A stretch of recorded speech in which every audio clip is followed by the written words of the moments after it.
So Steph versus LeBron, is it the Peyton Manning Tom Brady rivalry going right now? Is it the most important rivalry since then? I'd probably say yeah. There hasn't been any real NBA rivals in minutes.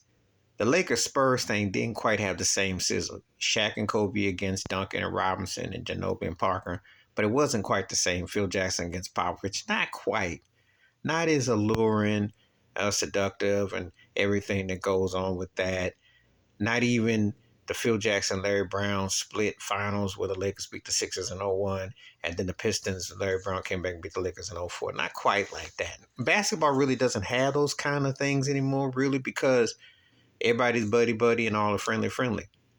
You know, you can't even really say that. But the LeBron Steph thing, they're the two most important players of the last decade in terms of the impact, cultural, etc. And you would throw the Kevin Durant elephant in the room. But LeBron and Steph, you know, there's a glaring like it's just a matter of which one's gonna get the one or the other, and you can tell it's there. So it's the closest thing to a Tom Brady, Peyton Manning, and what Brady won all the rings. Peyton Manning was dominant in the regular season, and there was always like who's better and the systems and so on and so forth. So it all depends on which side you come on. But it made for some fascinating debates because in this day and time of so what we call seductive parody, and we call in this day and time where we see, you know, it's more a clip and more of a you know, it's almost like a TikTok video, so real quick indulge to see people fleshing it out over years, battling and going for it. You don't get that kind of rivalry anymore. So to see these two cats still going at this stage and age, because this might probably one of the last few times you're going to see it, in all honesty. And it doesn't really matter in terms of who wins or comes out, because I'll say this: they both have had great careers, and wherever you stand, you stand. You know, bottom line is they're two of the greatest to ever play the game.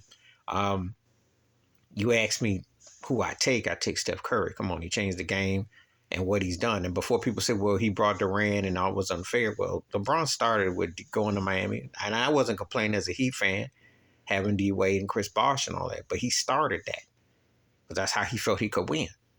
With the guy who was a made man in Dwayne Wade, who gets lost when we talk about all-time greats. So Steph didn't violate no code. He brought in a great player, but he won with and without him.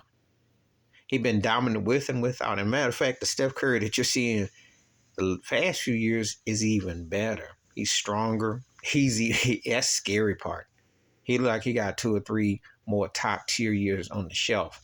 Now what they got around him, Wiggins got to step up. Jordan Poole got to get out the freezer.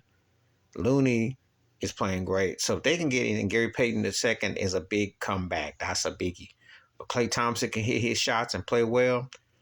I know. So I'm just saying, Steve Kerr's done a great job. But the LeBron and Curry rivalry is the closest thing that you got to a Peyton Manning, Tom Brady in all of sports, really. You really don't have many rivals anymore because sports is not the way it once was. It's not, you know, it's not that kind of situation. So this is the closest thing to all-time greats that you get to see, and, you know, people who support it or not. But we'll see how it all turns out. Please hit like, subscribe, welcome thoughts and comments. And I do respond. Thank you. Wash your hands. Keep your mind clear. Watch out for another shit if you want to. I'm out.